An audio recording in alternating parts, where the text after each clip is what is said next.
ये वाला टेलीग्राम जरूर ज्वाइन कर लीजिएगा। इसकी लिंक डिस्क्रिप्शन में दी गई है। कोई भी पेड बुक की जानकारी के लिए इन दो नंबर पर कॉल कर सकते हैं। लगातार इसका रिवीजन चलता है।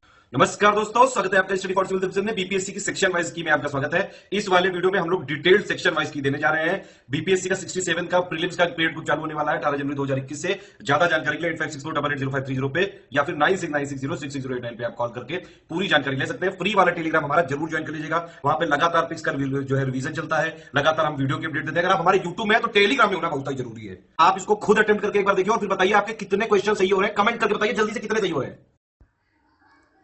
दोस्तों, बीपीएससी का प्रीलिम्स संपन्न हो चुका है इस बार वाला, और आशा है कि आपकी परीक्षा अच्छी बीती होगी। यहाँ पर हम आंसर की देख रहे थे, लेकिन सेक्शन वाइज देख रहे हैं, ओवरऑल नहीं देख रहे हैं, पार्ट पार्ट में बांट कर देख रहे हैं। तो ये बिहार स्पेशल और बिहार के करंट अफेयर और ओवरऑल पूरे इंडिया के करंट अफेयर से जुड़ा हुआ है। तो आइए इस सेक्शन को देखते हैं। यहाँ पे ये सीरीज बी है, इसको ध्यान दीजिएगा। बी इसका जो नंबर है उसे याद रखिएगा, उसी हिसाब से क्रमांक है। प्रश्न वही रहते हैं लेकिन क्रम संख्या परिवर्तित हो जाती है। तो 136 नंबर का जो क्वेश्चन है इसको देखते हैं और हम लोग 150 तक जाएंगे। बिहार सरकार ने अगस्त 2018 में एक नई योजना सतत जीविकोपार्जन इसको शुरू किया था। अब इस योजना का उद्देश्य क्या है ये आपको बताना है।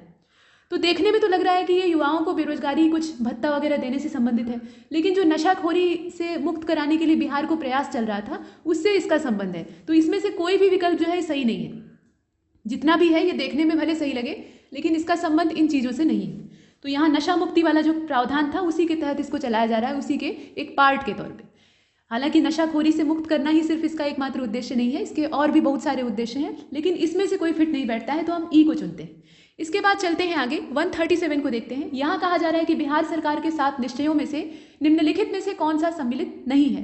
तो जो नहीं सम्मिलित हो वो आपको चुनना है। तो यहाँ पर एक से ज़्यादा जो है वो सम्मिलित नहीं है। यहाँ पर जो 7 निश्चय आप जानते हैं उसमें से एक से ज़्यादा इसमें सम्मिलित नहीं है और इसलिए हम ई को चुनते हैं। यहाँ आप देख सकते हैं।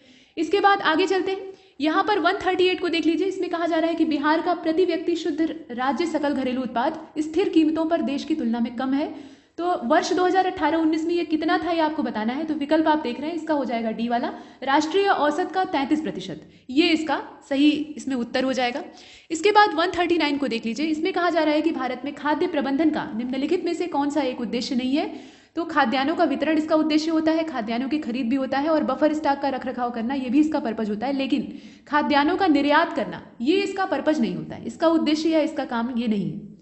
इसके बाद 140वें नंबर के प्रश्न को देखिए। इसमें कहा जा रहा है कि भारत में राजस्व घाटे से तात्पर्य किस चीज से है।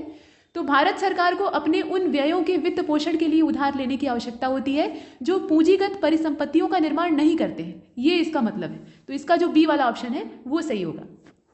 ये इकोनॉमी वाला क्वेश्चन था।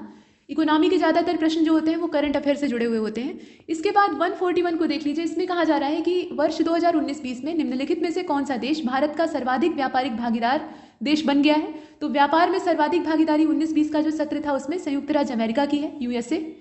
और उसके बाद भारतमाला परियोजना पे 142वें नंबर का प्रश्न है, इसको देखिएगा। इसमें कहा जा रहा है कि कौन सा क्षेत्र जो है वो इंफ्रास्ट्रक्चर से जुड़ा हुआ है। मतलब यहाँ पे भारतमाला परियोजना से भारत का निम्नलिखित में से कौन सा इंफ्रास्ट्रक्चर क्षेत्र जुड़ा हुआ है, यानी किस चीज़ से ये संबंधित है ये पूछा जा रहा है। तो सड़क परिवहन जो है, सड़क की जो संरचना है वो इससे जुड़ी हुई है। तो सड़क और संरचना वाला क्षेत्र इसमें सही होगा, यानी सी वाला। इसके बाद 143 की ओर चलते हैं। इसमें कहा जा रहा है कि भारत में औद्योगिक क्षेत्र की उपलब्धि को नापने के लिए निम्नलिखित में से कौन सी संस्था औद्योगिक उत्पादन के सूचकांक को जारी करती है। तो संस्था का नाम यहाँ ध्यान दीजिएगा, ये केंद्रीय सांख्यिकी कार्यालय यानी CSO है जिसके द्वारा इसे जारी किया जाता है। इसके बाद 144 को देखिए। यहाँ पर जो व्यवसाय करने की सरलता होती है यानी ईज ऑफ डूइंग बिजनेस, उसकी जो 2020 वाली रिपोर्ट है उसमें रैंकिंग जो आती है, मतलब यहाँ रैंक जारी की जाती है। तो भारत ने अपने क्रम में सुधार किया है। तो पिछले साल से उसकी रैंक कितनी इंप्रूव हुई है आपको इसमें से चुनना था। पिछले साल 77 थी और इस साल वाला जो जारी हुआ है उसमें 63वीं रैंक है, इसे आपने देखा, तो इसका ए वाला सही।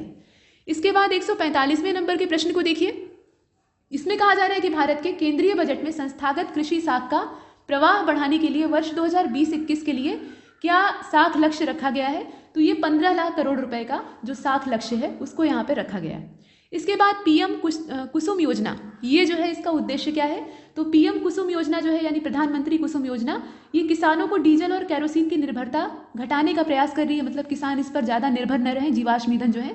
ये सौर ऊर्जा का विकल्प है। तो यहाँ कहा गया है कि जो पंपिंग सेट इसमें दिए जाएंगे वो सौर ऊर्जा से परिचालित होंगे, यानी सौर ऊर्जा से चलने वाले जो पंप सेट हैं वो किसानों को दिए जाएंगे। तो इसी से संबंध है कुसुम योजना का, आपने इसे देखा भी होगा। तो इस प्रकार के प्रश्न पूछे जा रहे हैं। और उसके बाद देखिए यहाँ 147 को दिया गया है। इस प्रश्न को देख लीजिए। इसमें कहा जा रहा है कि निम्नलिखित में से भारत का कौन सा व्यापारिक बैंक विश्व के शीर्ष 100 बैंकों में शामिल हो गया। तो ये भारतीय स्टेट बैंक है, इसके अलावा और कौन हो सकता है। इसके बाद 148वें नंबर का जो प्रश्न है, इसमें एक योजना, और योजना का नाम है निर्भीक। हालांकि इसका जो अंग्रेजी रूपांतरण है वो निर्वीक लिखा हुआ है, लेकिन पढ़ेंगे निर्भीक। तो भारत सरकार ने 2020-21 का जो बजट है, यानी ये जो बजट आया था, इसमें एक नई योजना निर्भीक की घोषणा की है। और अर्थव्यवस्था के निम्नलिखित में से कौन से क्षेत्र को इस योजना से लाभ मिलेगा, ये आपको बताना है। मतलब पूछा ये गया है कि निर्भीक योजना किससे जुड़ी हुई है। तो ये निर्यात क्षेत्र से जुड़ी हुई है, इसका संबंध निर्यात क्षेत्र से है, इसको याद रखिएगा। इसके बाद 149, इसमें कहा जा रहा है कि बिहार सरकार ने 1 अप्रैल 2019 से सार्वजनिक वित्तीय प्रबंधन प्रणाली, जिसे कि CFMS कहा जाता है, उसे शुरू किया है। यह प्रणाली कैसी है। तो यह प्रणाली जो है ये राज्य में समस्त जो वित्तीय कार्यकलाप हैं उनको ऑनलाइन और कागज रहित बनाएगी, यानी पेपरलेस जो व्यवस्था है उसको करेगी, और डिजिटल भारत का सपना जो है उसको साकार करेगी। इसे हमने देखा। और 150 लास्ट जो क्वेश्चन है इसको देख लेते हैं। यहाँ पर कहा गया कि कृषि कर्मण पुरस्कार ये बिहार राज्य को प्रदान किया गया है 2 जनवरी 2020 को।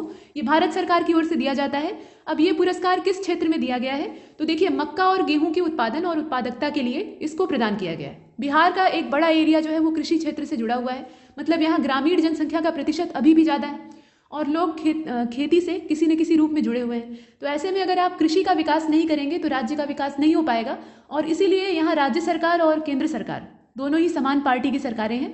तो यहाँ पर ये लगातार प्रयासरत हैं कि कृषि का क्षेत्र काफ़ी बढ़ चढ़कर इसमें हिस्सा ले, यानी विकसित हो। तो इसके लिए तरह तरह की योजनाएं बिहार में चल रही हैं। फिलहाल इसका ए वाला सही होगा। और यहाँ तक हमने इस आंसर की को पूरा कंप्लीट किया है। और तब तक के लिए नमस्कार।